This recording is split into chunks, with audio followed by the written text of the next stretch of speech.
In the middle of the 1990s, thousands of people every month were being killed and injured by antipersonnel landmines, an indiscriminate weapon that couldn't tell the difference between civilians and combatants.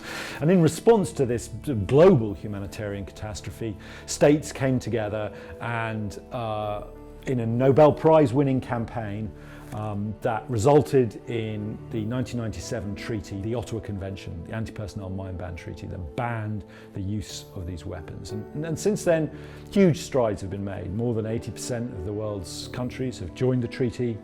The sale and manufacture of landmines has pretty much finished, and millions of landmines have been destroyed.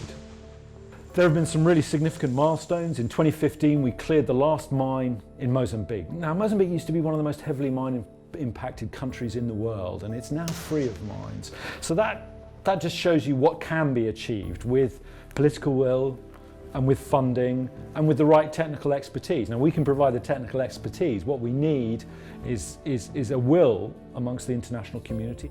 If you live in a minefield, you are by definition poor and vulnerable. I've been to communities in places like Cambodia, Afghanistan, where the people are unrecognised. They don't appear on a census anywhere. They can't cultivate their own lands because they're full of mines. They have to sell themselves as day labour in neighbouring communities. So they live with chronic insecurity, food insecurity. They don't have any medical services. And we hire people from those communities. And we train them. We train them as deminers, and we put them to work. We put them to work clearing their own fields. That first salary very often gets spent on seed to plant the land that they've just cleared. And suddenly people who no longer have to sell themselves as day labour, they can actually cultivate their own fields. And then you see small businesses grow up, and then the government arrives, a road arrives, a school arrives, they appear on the census. And then other development agencies come in because it's safe to go in there now. And those communities are transformed.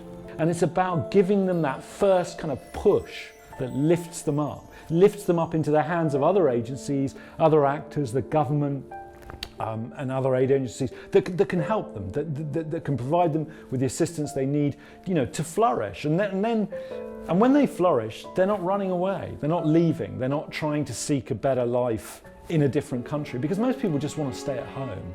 Now, in early 2016, Kofi Annan, who was there when the treaty was signed in 1997, made the comment that the final stretch is often the most difficult, and I think he was right.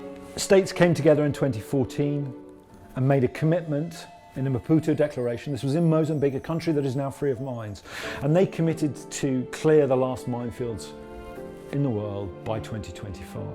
Now, we believe that is entirely feasible, but it's only feasible if countries that are affected by mines are prepared to really commit to getting it done, but also that the donor community, the countries that have given so generously in the past, need to put their hands into their wallets one last time and just push it through to 2025. And then we can wake up to this vision that was in the treaty, in the original 1997 treaty, about ridding the world of landmines. And that would be an amazing achievement, an incredible achievement.